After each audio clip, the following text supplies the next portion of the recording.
Hello everybody, I'm comedian Denise Scott and welcome to Denise Asks Awkward Questions with Jean Hales. Today I'm joined by the gorgeous Jess Davis, practice nurse at Jean Hales. Now the thing about nurses is that they see and hear everything. So Jess is going to give us the inside goss. So let's get cracking and get awkward. Now, Jess, there are many hilarious questions about going to the doctor, but I'm going to start with one of my favourites. Mary from Glenelg in South Australia asks, how weird will it be if I wear pants to a cervical screening? I know a skirt would provide better access, but I haven't worn a dress since Catholic school, nor have I, come to think of it. Will the doctor be freaked out if I go full Pooh Bear? It's a tremendous image, isn't it, Jess? It is. It's a wonderful image. But I would say for anyone coming for a cervical screening test, there are no rules. The main message is to just wear whatever is comfortable for you. So it's cervical. Not cervical. It is cervical. I did not know. I know. I think we use both of them interchangeably, and that's absolutely fine. We will ultimately know what you're talking about, but it is the American way of saying it. Cervical. Cervical or cervical. Now I've got distracted from the answer you gave to the question.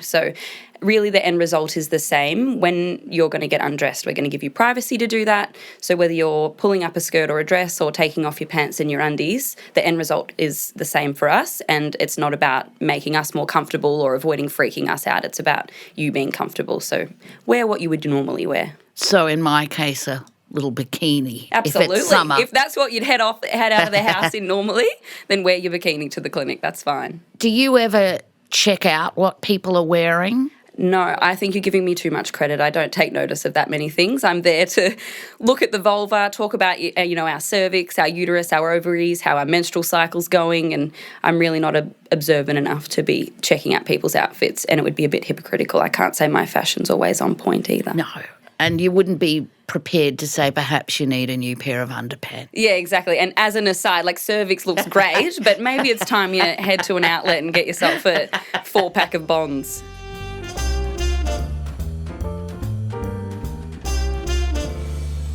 So a question from Hansa, who lives in Toowoomba, Queensland.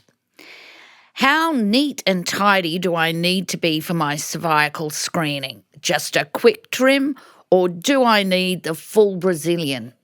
So there are absolutely no rules. I would just say to come to your appointment how you would be on any other day.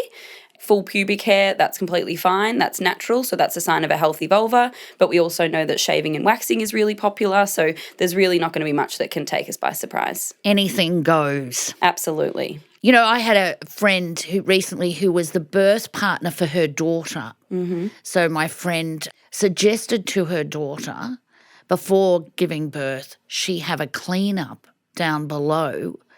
And it was her daughter who said, who would I be doing that for, Mum? Who's going to be looking? And, she said, the medical staff. But then my friend, who was the birth partner, saw the birth happen and came back and said, oh, my God, the last thing you're looking at is pubic hair. And that's exactly right. I think that's a really good point to make, because who would you be doing it for? You're not there to dazzle us with your pubic hair, so no sort of arrangement or shapes or designs that you could do with your pubic hair. It's, a pleasant surprise for us if that's what you normally have going on, but you don't need to trouble yourself that much. But it's something that we do see a lot. I do have women worry and say, oh, sorry, I should have cleaned up a bit more down there, but it's really not necessary. So nothing surprises you? Nothing surprises. Well, I'm not going to say nothing, but I would say it would take a lot to surprise me. All right, that's it for today. If I'm not here and you have more questions, go to jeanhales.org.au. Bye, everybody.